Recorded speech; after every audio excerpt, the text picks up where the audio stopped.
The following podcast is brought to you by the Station of the Cross. Thank you for listening. Change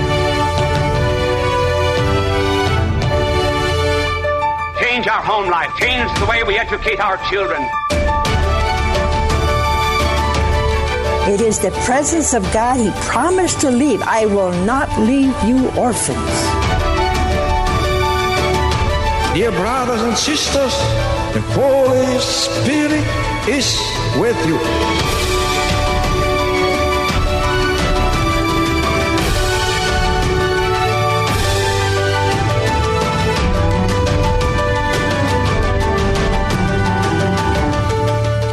Praise be Jesus Christ. This is Father Robert McTague of the Society of Jesus, your daily host for the Catholic Current, where we plug into the power of Jesus Christ and His Catholic Church. You are listening to us on the Station of the Cross Catholic Radio Network, where we proclaim the truth with clarity and charity. As always, let's start with prayer. In the name of the Father, and of the Son, and of the Holy Spirit. Almighty God, through the intercession of St. Ignatius Loyola, we ask that you grant us a spirit of discernment that we might hear your voice and obey your command. In the name of the Father, and the Son, and the Holy Spirit. Our topic today is a somewhat unsettling question. The question is this: have annulments become Catholic divorce?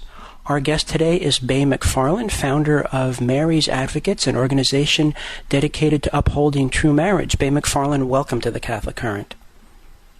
Hi, Father McTague. Thanks for having me. Bai, could you tell us some about the work of Mary's Advocates and how you became involved in it? Yeah, the primary goal of Mary's Advocates was to reduce unilateral no-fault divorce. That's how it started, where one party can force a divorce on the other party who's done nothing grave, and then also to support those who are unjustly abandoned. But as a result, I ended up doing a lot of research on what's the cause of so many people being silent in the face of abandonment and unilateral no-fault divorce.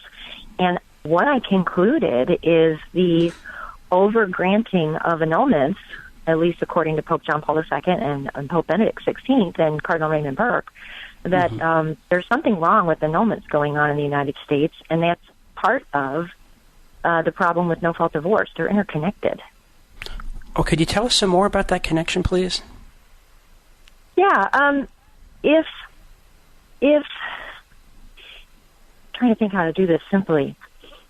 If we consider marriage as a contract, like any other contract, which, yes, it's a sacrament, yes, it's a relationship, but it's also a contract, and when someone judges a marriage to be invalid, that's because the contract never really occurred correctly in the first place. Right. So let's just say, think about any other kind of contract. I like to use the example of leasing or buying a car. If there was some entity that had some bizarre reason for wanting everybody's contracts for buying their cars to be ruled as illicit, well, that would make buying cars really messy. You know, you never know, do you really own the car? Is someone going to pull it out of your driveway? Is the sheriff going to come to you at work one day and say, here's the paperwork, I'm taking your car away? It would be a mess. Right. So, and then if someone was complaining, wait a minute, the sheriff came and took my car, I paid for that car, I own that car. Well, if all the outsiders would be doubting, well, golly, you know, we don't know that you really ever bought that car in the first place. Maybe you were insane when you signed the contract, or maybe it was fraud. It's like nobody could support justice in the dealings with owning of cars if everyone was questioning whether anyone was capable of buying a car in the first place. So to take that over to marriage, if whenever there's a marriage crisis, the general consensus amongst church officials or serious Catholics, if the general consensus is, well, you know, you guys aren't getting along so well, it's because you don't have a valid marriage, do you see the problem? Right. Of course. Well, let me give you an illustration, a true life story, and I got permission to relate this story to you. And I'm going to relate the story and then ask you to kind of tick off how many things you see wrong in this story.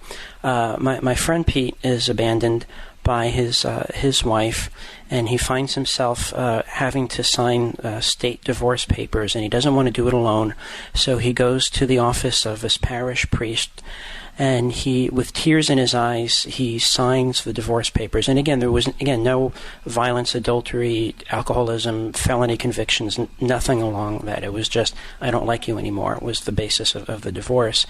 And then as soon as he breaks down signing the state divorce papers, Father whips out a stack of annulment papers and puts them in Pete's hands and says, it's time to move on.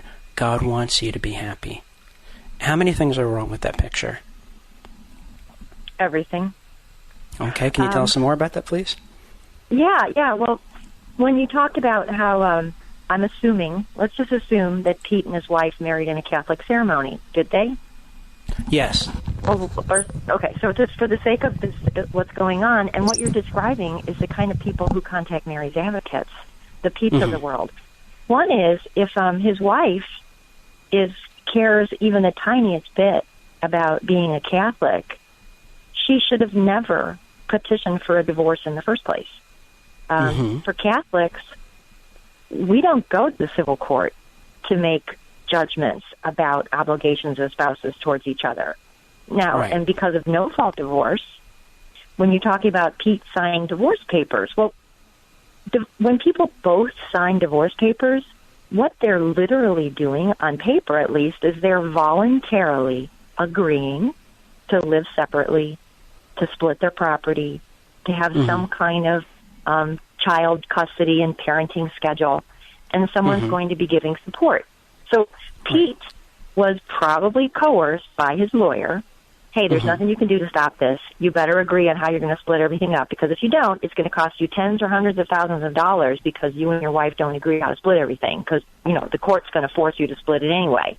And the court is going to relieve your wife of her obligation of keeping her marriage promises. So here's this poor guy, Pete, who's signing divorce papers, and it's because he doesn't have the money to defend his marriage. And even if he did, because of no fault, the court is likely going to give him, maybe if he's lucky, 50-50 visitation with his kids. They're going to split the property. If he earns most of the money, he's going to be ordered to pay the wife a lot of money. I mean, this is the norm. Everybody knows somebody who this is happening to. So for Catholics, the priest should have said, well, from Mary's advocate's perspective, with the research findings that I have, a priest could have instead said to Pete, wow, Pete, your wife has filed a divorce on you? She can't do that. We need to talk to her. We need to instruct her of her obligations. We need to get you guys the right kind of help. Do you know what she's complaining about you? What got her so upset? And then he'll go talk to her and learn what she's complaining about. And, maybe it's the usual stuff. It's like, oh, well, gee, Pete and Mrs. Pete, what you're talking about is normal conflicts that everyone experiences in marriage. Let's get you to the right kind of help, people who understand normal marriages and how to have people go together. And then the business about whipping out annulment papers, this is where, through no fault of their own, I think there's a lot of priests who are good priests who have been taught that the church's pastoral care for those in marriage crisis is to grant an annulment. You have a right to get your annulment. You have a right to enter a second marriage. And that's just denying truth, that you're actually married a lot of the time. It's denying the heartache for the children. It's also denying that the church is interested in preventing scandal for children. So if Pete's marriage is really invalid, is it because his wife is mentally ill at the time of marriage? Well, that's important to custody. Or is Pete's marriage invalid because the wife lied and she never intended sexual fidelity? Well, that's fraud. That wife owes Pete to repair the damage.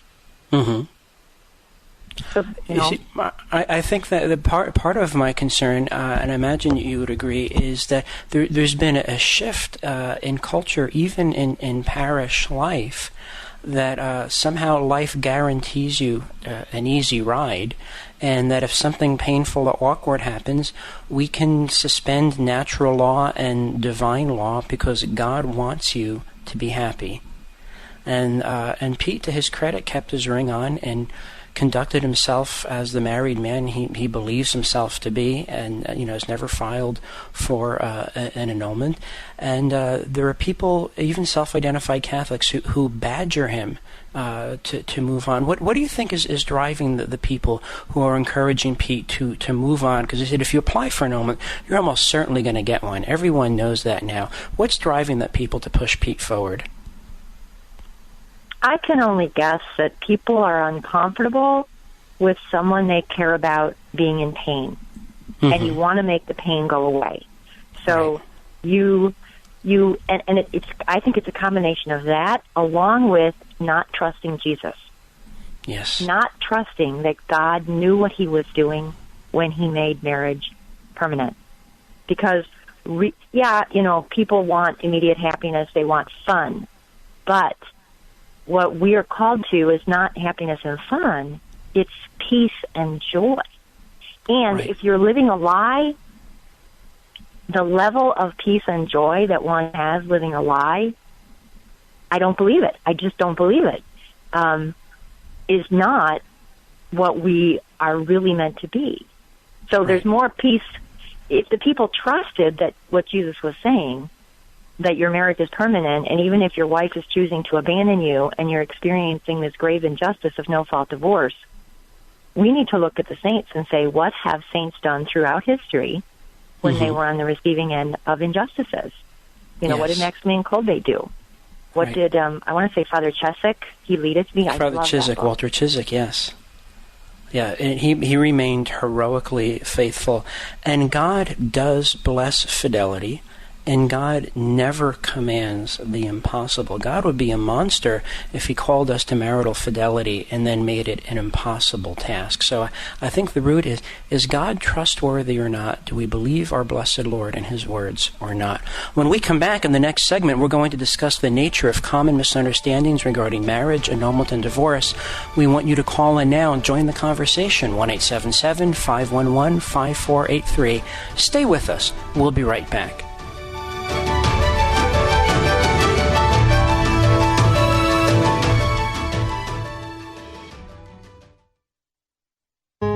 If God is calling you to give in support of the Station of the Cross, we want to do our best to make sure we receive your donations. Please let us know if recent changes have been made to your payment information so that we can better serve you as you continue to bless us with your financial support. Update your information today at thestationofthecross.com or by calling 1-877-888-6279, extension 104.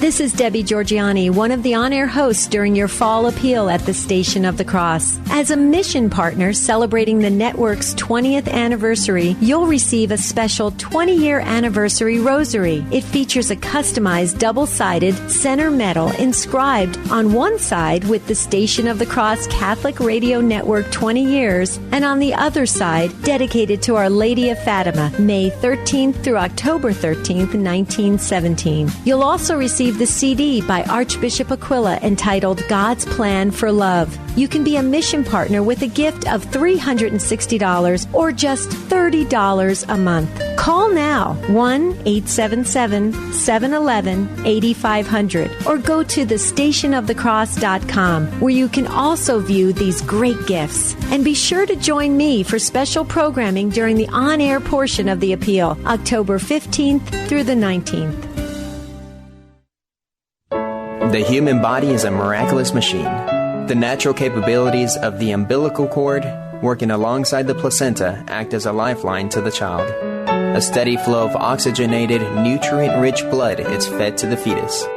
The capabilities of the child's small home rival that of modern-day hospitals' intensive care units.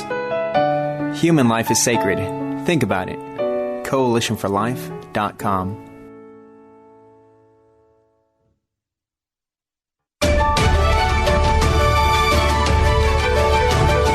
You're listening to the Station of the Cross Catholic Radio Network. Call into the Catholic Current this hour at 1-877-511-5483.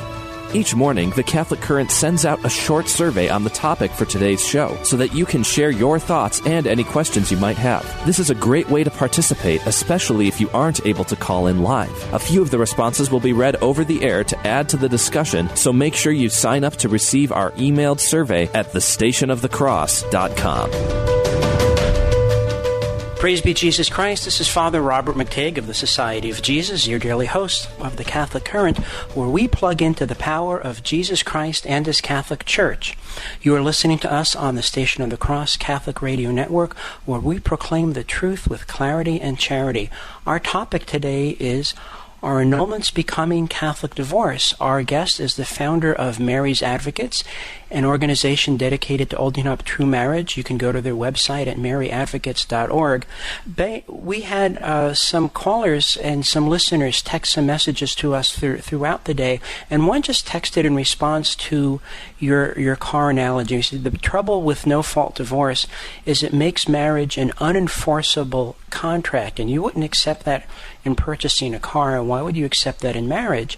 And Cecile texted us this. She says, I understand your point with the car analogy, but I'm worried that the comparison of a contractual car purchase to the covenant of marriage oversimplifies the issue. She goes on to say, it seems that people are less able to know themselves enough in regard to giving themselves to others than paying off a monthly car loan.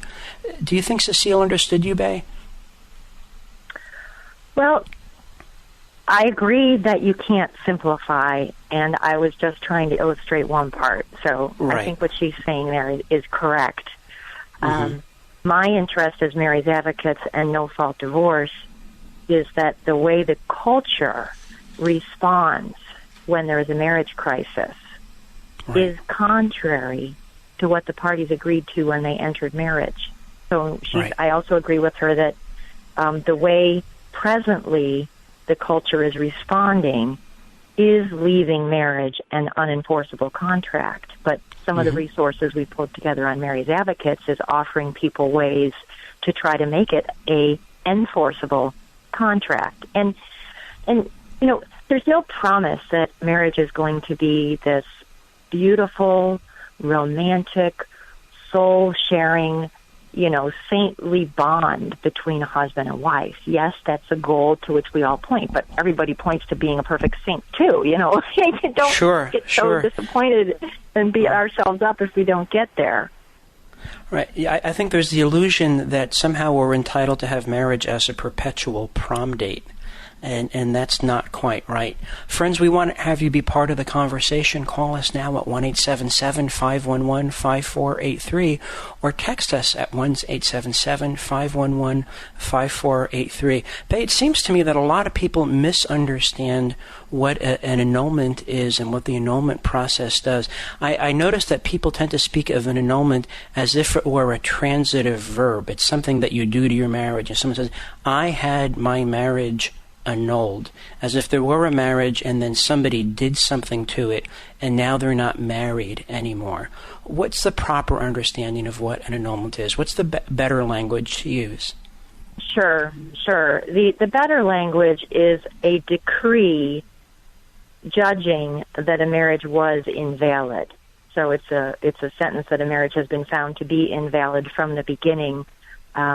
You don't make a marriage invalid. It was invalid from the beginning, or it was not. Mm-hmm. And then what you ask for from a marriage tribunal is to see if there is possible a finding of nullity. In other words, there was some indispensable ingredient missing right up to the point of saying I do. So, for example, if you were already validly married, you couldn't enter into another marriage covenant. Or if the man, say, were in holy orders and hadn't been dispensed and laicized, he wouldn't be able to validly enter into a marriage covenant. Or if one party planned to not have children, for example, or not desire or be open to life, those would be essential ingredients that would be missing, and that would allow for a tribunal to have a finding of nullity. But those seem to be rare reasons. I mean, most of the annulments that I've heard granted don't have anything to do with that. What's the most common cause for saying that a marriage was invalid? Well, the most common cause used by tribunals is Canon 1095-2, which is grave lack of discretion of judgments about the essential obligations of marriage. And Pope John Paul II made it very clear that that ground is only supposed to apply to people who are suffering a grave psychic anomaly. Cardinal Burke calls it a mental illness that makes one incapable of conceptualizing the essential obligations of marriage or exercising one's will to choose them. And then even to understand this, we have to specify, well, what are the essential obligations of marriage that one is capable of understanding and choosing? And it's really simple. Marriage is permanent. Do you get that or not? Marriage is open to children. Get that or not? Marriage is sexually faithful, and marriage is oriented towards the good of the spouses. But in canon law, that doesn't mean making someone happy all the time. That means materially contributing to a marital household. So if you truly, truly married a couch potato that never, ever, ever gets off the couch and wants you to be his slave, well, maybe that person lied when they said they contracted marriage and intended to be oriented towards the good of the spouses. But what's happened, Father, is the psychological ground for annulment, 1095-2, is being abused. I mean, I have talked to parties who don't even know why their own marriage was found invalid. They go to somebody, they talk to a priest, the priest hands them a questionnaire, they answer a questionnaire about their upbringing and their marriage and their breakup. They have no idea that what's actually happening is the tribunal is ruling that they were mentally incapable of understanding these very simple things. And Ben, the other I want part to go back, if I may, I want to go back to what you said, Cardinal Burke, because I really want to make sure that I understand you. Cardinal Burke said that to lack due discretion to enter into a valid marriage covenant, you would have to be incapable of conceptualizing what marriage is? Well, the part that I was quoting Cardinal Raymond Burke is where he has said that one of the essential obligations, the one that uses the verbiage oriented towards the good of the spouses, Cardinal Burke is the one that said that essential obligation equals or is synonymous to contributing towards the material or financial or labor aspect of running a marital household. And I also quoted him because he uses the phrase mental illness in some of his writing to talk about when this canon 1095-2 should apply. I mean, it shouldn't be because of all these other reasons that are very loose. And the other piece of annulments that's misunderstood,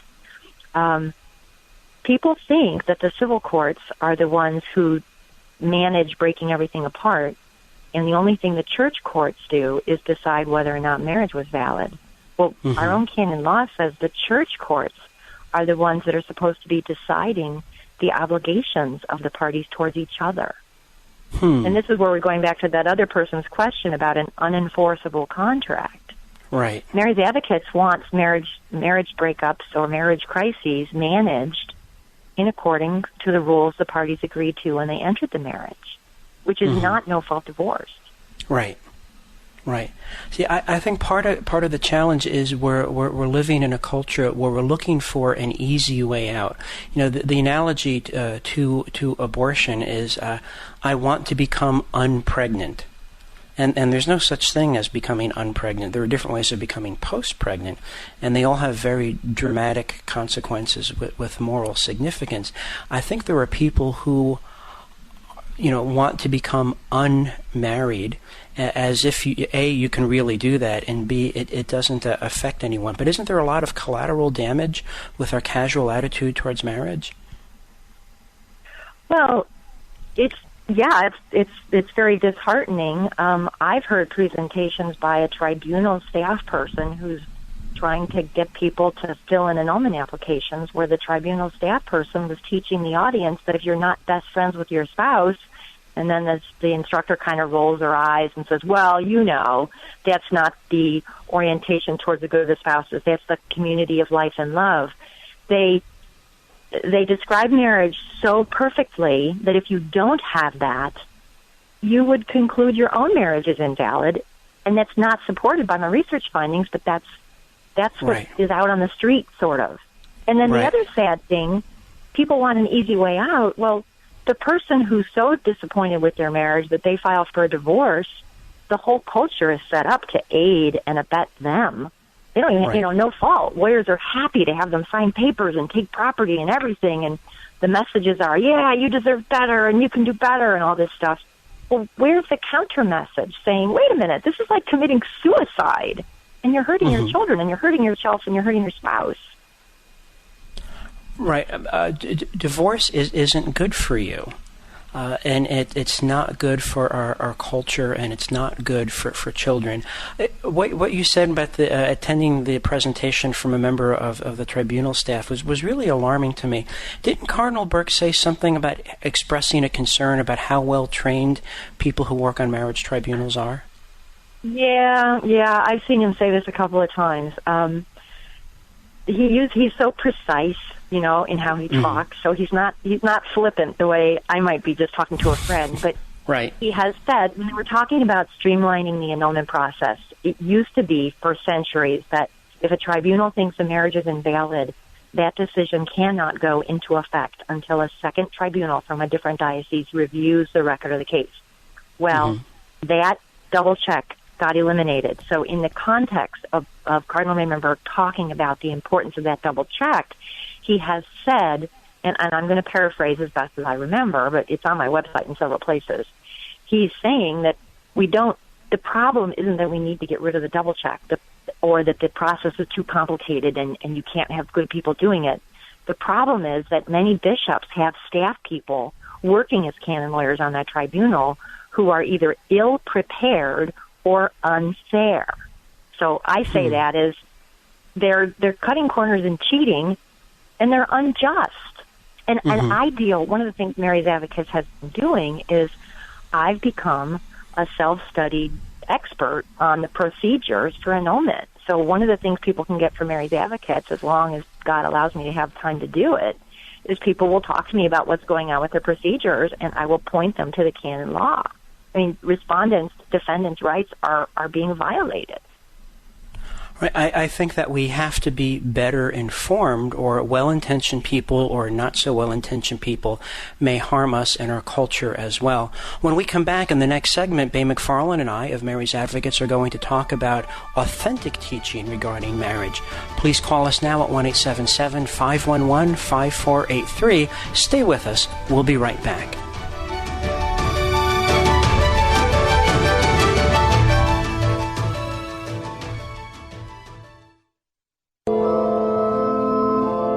The Station of the Cross invites you to join us each day for the Liturgy of the Hours at 5 a.m., 3 p.m., and 9:30 p.m. Eastern, with the Office of Readings read during the 3 o'clock hour. In 1 Thessalonians chapter 5, verse 17, St. Paul tells us to pray constantly. Also known as the Divine Office or Breviary, the Liturgy of the Hours is the daily prayer of the Church prayed throughout the world by priests, religious, and laity, and is made up of readings from sacred scripture, writings from saints and theologians, and small reflections. The Office of Readings is also read at 3 p.m. Eastern and helps us to unite in prayer with the universal Church. For details about each hour and more information about the Liturgy of the Hours, visit thestationofthecross.com.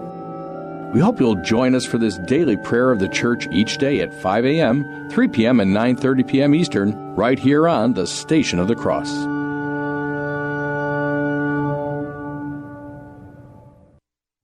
St. Paul says that faith comes from what is heard, and what is heard comes by the preaching of Christ. Hear Christ preached on the Station of the Cross by calling 1-605-562-0287.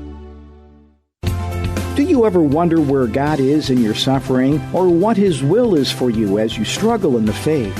Each weekday from 10 to 11 a.m. Eastern, the Station of the Cross brings you Heart to Heart with Mother Miriam, a program to inspire you and offer solutions to many of life's challenges. Mother Miriam is a Catholic nun and convert from Judaism whose humor and holiness, along with years of theological training, bless all who are in need of encouragement and practical advice. Listen on your local Station of the Cross affiliate or on our free iCatholic Radio mobile app. That's Heart to Heart with Mother Miriam, weekdays from 10 to 11 a.m. Eastern on the Station of the Cross.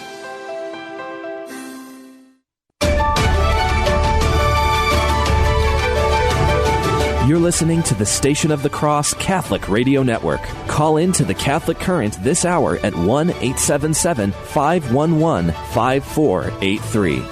If you miss any portion of today's show or want to listen to any past episodes, click the podcast link under the Programs tab at the top of our homepage, thestationofthecross.com.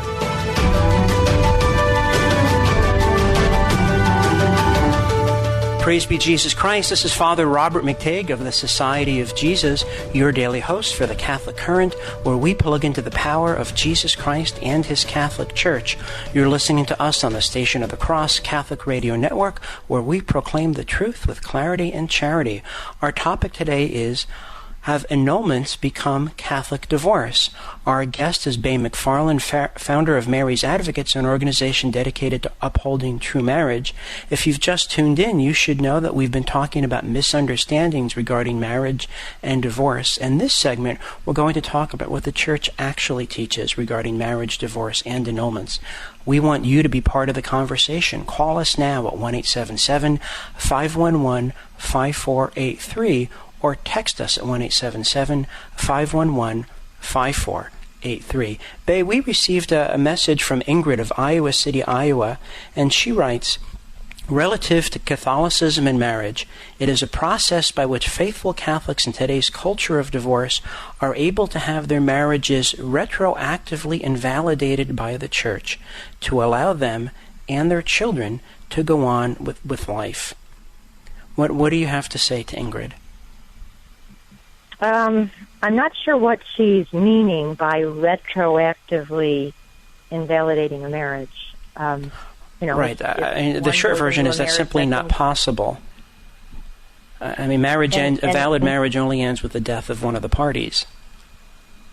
The other thing she talked about, from what I recall you saying, was so that people can move on, or what was it? Go on with life. Okay. Better go on with life. If Ingrid's son was in a car accident and had his legs crushed, does that mean he can't go on with life? If Ingrid's husband had a horrible brain injury and was in a coma, does that mean that she can't go on with life? Life gives us hiccups and challenges, and as a Catholic, and we understand that our purpose here is not to move on with life that's comfortable per se. It's to move on with life and figure out how to love the people that are in our sphere of influence, whatever our circumstance happens to be. So if Ingrid was abandoned by her husband and her marriage was invalid, well, was a judgment made about obligations that was in accord with natural and divine law?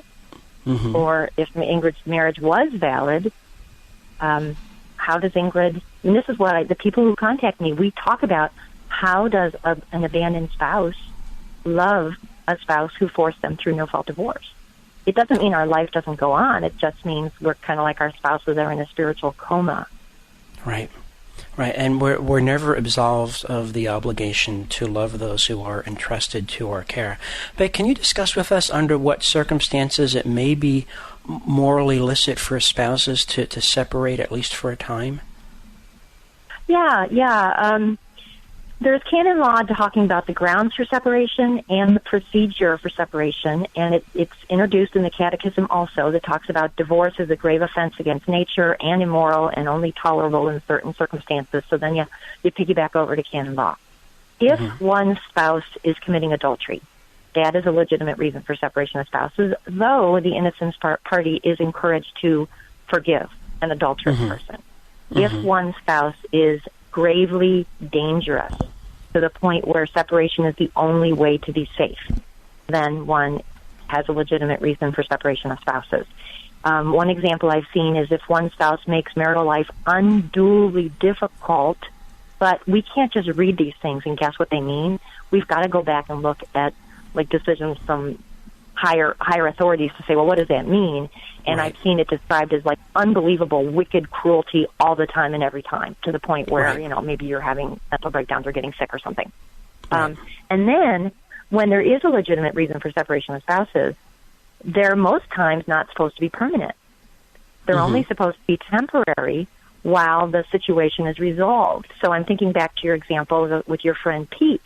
If Mrs. Pete thought that Pete was doing something so terrible that she had a legitimate reason to be separated, well, as a Catholic wife, she is obligated to do everything in her power to get Pete the help he needs. You know, is Pete abusing alcohol? Is Pete addicted to gambling? Does Pete have a temper problem? Well, then Pete and his wife need to go get the right kind of help. You know, good spiritual direction, good confession, meeting with other couples who've been through similar problems. So it's not meant to be a permanent separation. It's meant to be temporary while both parties work to resolve the problem. And unfortunately, the misinformation that's spread around out there is that, hey, when you get married, you kind of enter two marriages. You have your church marriage and you have your state marriage.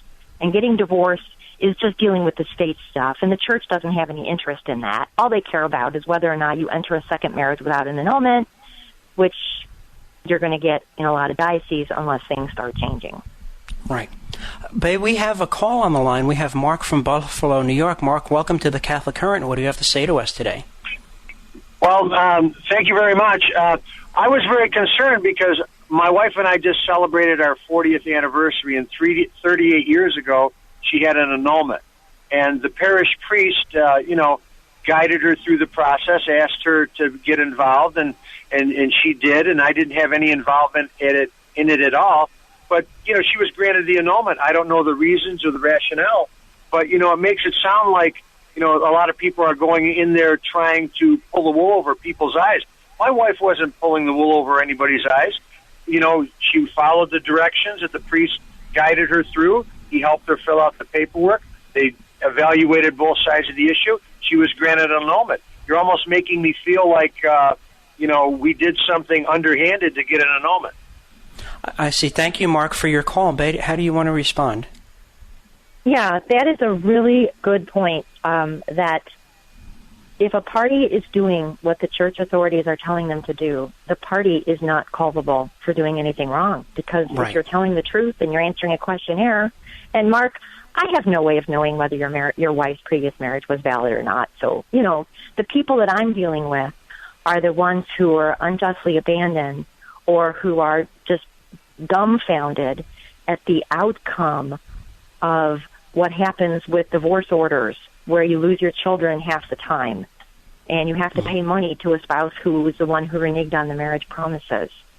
So it's dicey in that way, and I can understand why it could sound that way. But even if your wife was curious, she was supposed to have gotten her own copy of the definitive decision. If you were curious, she should be able to write her tribunal and say, hey, my husband and I were talking, and I was curious, why was my marriage ruled invalid anyway? I just want some peace of mind, and the annulment decision is something that the party is supposed to be mailed.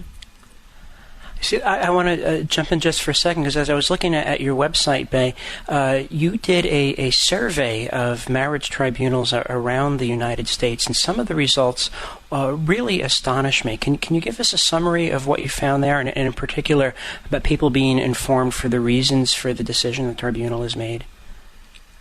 Yeah, there's in my work with learning about the procedures for annulments, I have found some common patterns where people are kind of feeling aggrieved. So I just did a telephone survey, and I phoned the tribunals that were active. And Father, can you remind me which issue it was that you're curious about? Oh, that people not being given the reasons for the... First of all, either they're not being told about the judgment or not being given reasons for the judgment. Okay. The law says that when you apply for an annulment, you could have help from an advocate, but you need to tell the judge right from the beginning, here's the ground upon which I am accusing my marriage of being invalid, and here's some general description of what was going on. Like, for example, I was pregnant, I only knew the guy for 3 months, my parents were really pressuring me to get married, I didn't want to marry him, I didn't want to marry him, I didn't want to marry him. That could be a coercion, that you really never intended to be married to that person, and outside forces. So you give the ground in general terms and you give some description. Well, that document becomes your petition to the tribunal, and the tribunal by law is supposed to mail that document to the respondent so the respondent can see what ground is being alleged and what circumstances and facts are being set forth to support those grounds. And what I found is some dioceses just say, no, we don't give the respondent that information.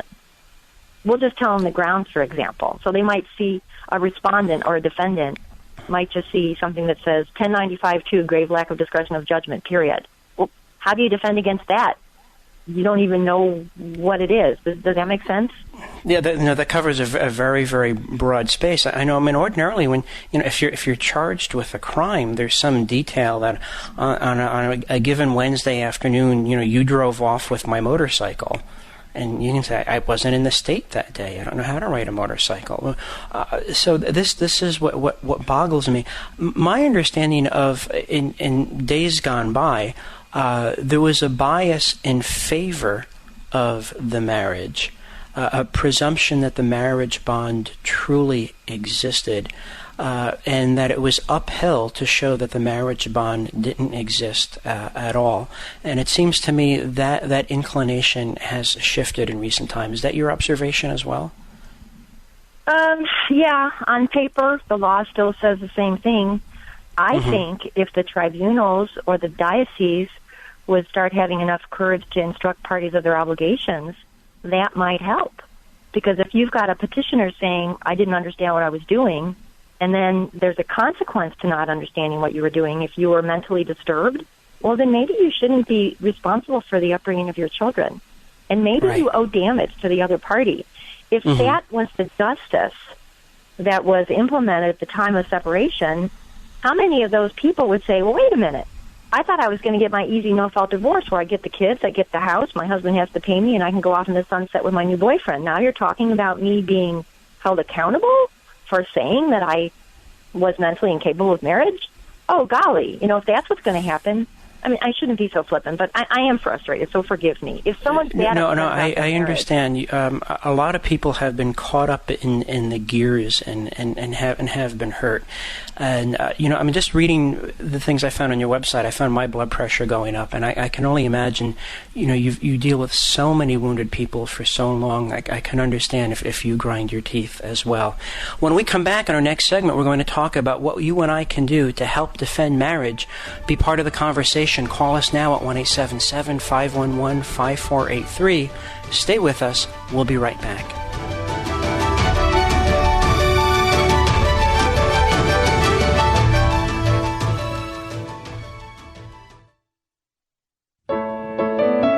The developing systems of a human baby are more or less complete by 8 weeks of pregnancy, but will require another 7 months inside his mother before he is ready to emerge. During that 7 months, his weight will multiply up to 1,000 times, and all of his systems get to practice working in unison. Human life is sacred. Think about it. CoalitionForLife.com.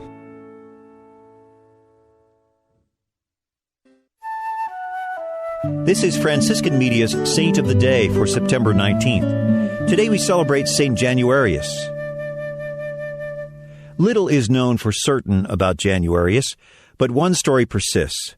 Popular for centuries, it is the belief that the saint's blood, carefully kept in a container in the Naples Cathedral, liquefies on 3 specific dates every year, including this date. Januarius served as the Bishop of Benevento, Italy, during the persecution of the Christians ordered by the Emperor Diocletian. In his capacity as bishop, he went to visit several Christian prisoners, was himself arrested, and was ultimately thrown to the wild beasts in the amphitheater. After the animals failed to attack him, he was beheaded around the year 305. The phenomenon of Januarius's blood liquefying is best seen as an alleged miracle rather than a confirmed one. But it certainly has been thoroughly investigated, and there is no question that what is claimed to happen has indeed happened time and time again, usually without fail. The phenomenon eludes natural explanation, but it is the reason Januarius is considered the patron of blood banks, the city of Naples, as well as the Neapolitan diaspora. There's more about the saints along with inspiration and Catholic resources at our website, saintoftheday.org. From Franciscan Media, this has been Saint of the Day.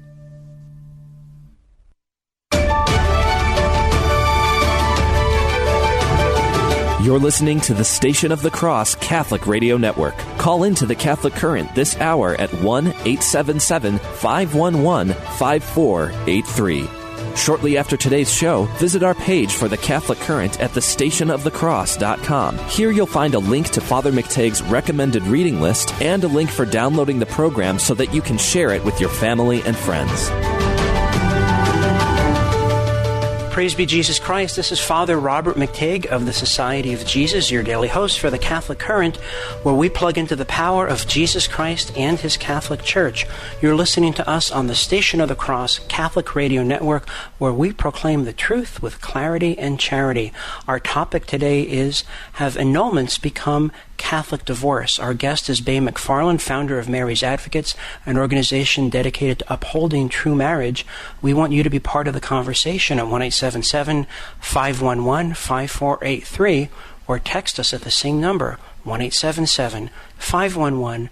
5483. In this segment, we're going to talk about resources we can give to people in need and what we can all do to help defend marriage. But we just received a rather remarkable text. Pete, who I spoke about at the beginning of the show, has texted us. I'm going to read the text Pete sent. He said, I'm the Pete that Father mentioned. For Bay's information, Mrs. Pete chose to abandon the relationship on our two younger children. Fortunately, they live with me, but I've watched them struggle even recently with their mother's lack of concern for them. We have two older children in their 30s who are still hurting because she left and filed and was granted a divorce. But I have the faith the Lord will someday lift her blindness. My door is open to her, and I have forgiven her for what she has done. I believe all is not lost.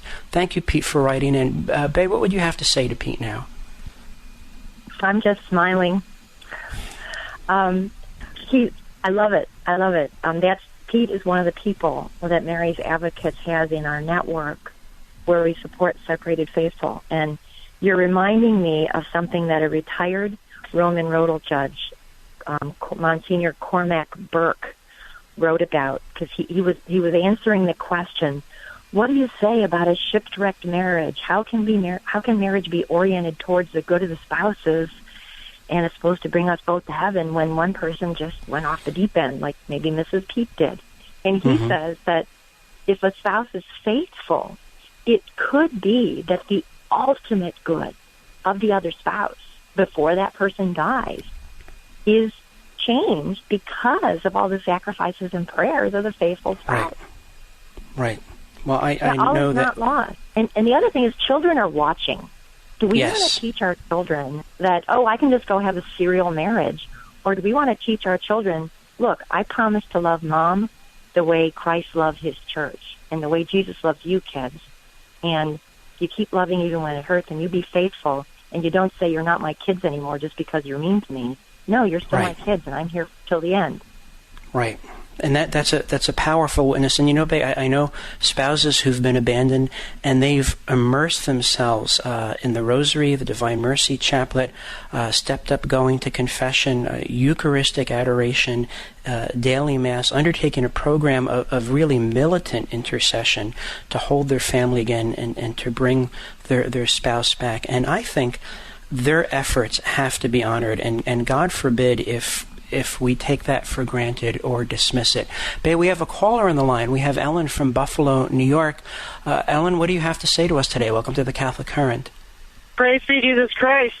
Now and forever. Hi, I just want to say that I did have a separation, and we were separated from like 2002 to 2015, and I prayed a long time. I tried to work things out. We had counseling. We made the Retro-Bi retreat. I persevered. I had the kids with me. And now by the time the kids are all in college, I was like, well, kind of exasperated because, I was not the one that walked out the door. I stayed home with the kids and did all the stuff and the diapers and everything else, Right. But in the end, I did get. I went to the church and I said, I want to get an annulment. And Father said, well, Ellen, you have to get a divorce first. I said, well, I don't care what New York State says. I care what God says. But I had to follow protocol, and you do have to get a civil divorce first. So I did. And 2015, and then 2016. But I had the paperwork for the annulment in my room, hidden under my bed, and every once in a while, like for 7 or 8 years, and I would do parts of it, and then I would get overwhelmed, and I'd put it back in the envelope and hide it again, and it was hard for me to go through all the questions. It actually took me years to answer all the questions. Mm-hmm. In the Maronite Rite, there's 157 questions, so it was a lot of questions. Oh, okay. And I wrote literally a small book. So anyways, Okay. I did do it. It was very healing. It was hard, but it made me reflect and think and pray. And I did end up getting my decree of nullity. And it was kind of, what's the word? After all that, and that's what I was working towards. That's what I knew I was doing. And I do have spiritual direction, so I wasn't like doing it, off the cuff. It took me a long time to get there. Because I kept praying, and I still pray. Because you know what? I still love everybody in my family, and their part is still, we have a bond, that you can never take away. But right. There are some bonds that I had can't to have be broken. boundaries. I had to have boundaries. I see. Okay. Well, Ellen, thank you for your call. I'm sorry for your suffering. Bai, do you have a response to Ellen? Yeah, one thing was you talked about the protocol that you had to get a divorce before the church would accept a petition for invalidity of marriage. The Catholic Code of Canon Law says you have to have church intervention in the form of a decree from a tribunal or a decree from the bishop or a sentence of a tribunal. You have to have intervention prior to filing in the civil forum for divorce. This is one of my research findings that I've been publicizing. So, what you're saying is common, that dioceses tell you have to have a civil divorce first. And then when a civil divorce did occur, if parties married in a Catholic ceremony, the obligations of the parties towards each other should have been decided in accord with natural and divine law, not accord with no-fault divorce. So that's just something that I noticed. Okay. And then when you talked about how hard it was to petition for an annulment, and you said, I guess, hundreds of questions, there are dioceses that require these big questionnaires. The way the law itself requires something that's called a libellus, and it's a petition, and all one is supposed to do is describe the ground and the basis upon which the ground could be supported, kind of like you, Father, said, if you were accused of committing a crime, you'd be told you committed this crime. They might give you the rule number in the law, and then they'd say the crime occurred on this day. So I'm not quite sure how to respond to 157 questions, because all a petition is supposed to be is a description in a general way. I mean, I've seen them being, 50 words long, 1 page long. Right. Well, I think she was referring to the Maronite Rite, and I think you're probably working more with the canon law for the Roman Rite.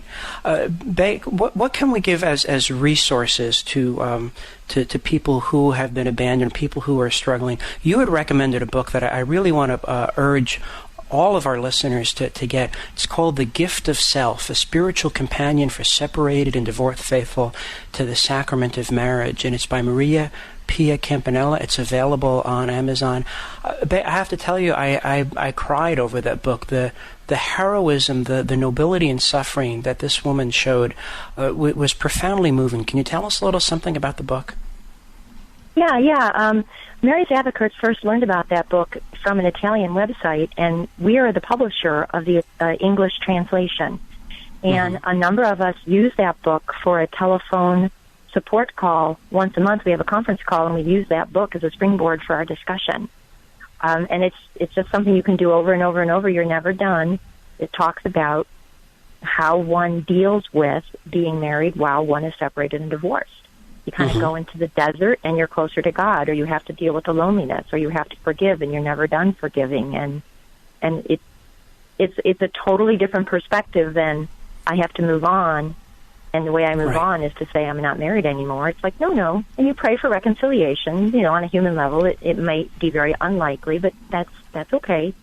Right. So that book and the network of people who use that book is one resource I definitely would ask your listeners to share with anybody who has been unjustly abandoned. And then the other thing is that I would encourage people to point others to. We do show an abandoned spouse how to invoke the authority of the church to intervene, so that perhaps someone who cares about being Catholic could be persuaded to reconcile, as compared to what they're getting right now, which is greasing the skids to go get your divorce, and the church doesn't care about that. Right. In your website, you also make reference to reconciliation experts. Can you tell us some more about that, please? There's very few people that I'll put on that list. Okay. I've heard horror stories about how someone might go to marriage counseling, and even the marriage counselor will say, "Oh, gee, you guys do sound like you're not getting along, so you should get divorced." I'm overly simplifying it. So there are others out there who have a good track record of helping people reconcile. Like Greg and Julie Alexander of the Alexander House have developed a program, and they're a husband and wife who themselves were on the brink of getting separated and divorced, and they got some good advice, so they teach others how to do the same thing. Or Dr. Richard Fitzgibbons, or there's a network of Catholic psychologists. So we're all about... I'm sorry to interrupt. We've got about 45 seconds left. Can you offer a message of encouragement to those who have been abandoned and are struggling? Life is never promised to be easy, but Jesus knew what he was doing when he said that marriage was permanent and indissoluble. And life is an adventure, and the challenge is figuring out, what does Jesus want you to do to love a spouse who's abandoned you, and how can you be a model to your children of Jesus' love towards your spouse. And as you do that, you will find that you become more peaceful. Things in general don't bother you as much because you're dealing with real suffering, and you grow in trust and confidence that God's in charge. And isn't that what everybody wants anyway? Yes, indeed. Bai MacFarlane, Mary's Advocates. Go to their website, marysadvocates.org, Upholding True Marriage. I'm Father Robert McTague, your daily host for the Catholic Current. Look for my weekly column on aletheia.org, my book on preaching, I Have Someone to Tell You, A Jesuit Heralds the Gospel. Through the intercession of Our Lady of Mount Carmel, may the Lord protect you from all harm and every evil till you reach the happiness of heaven. In the name of the Father, and of the Son, and of the Holy Spirit, go in peace. Please pray for me.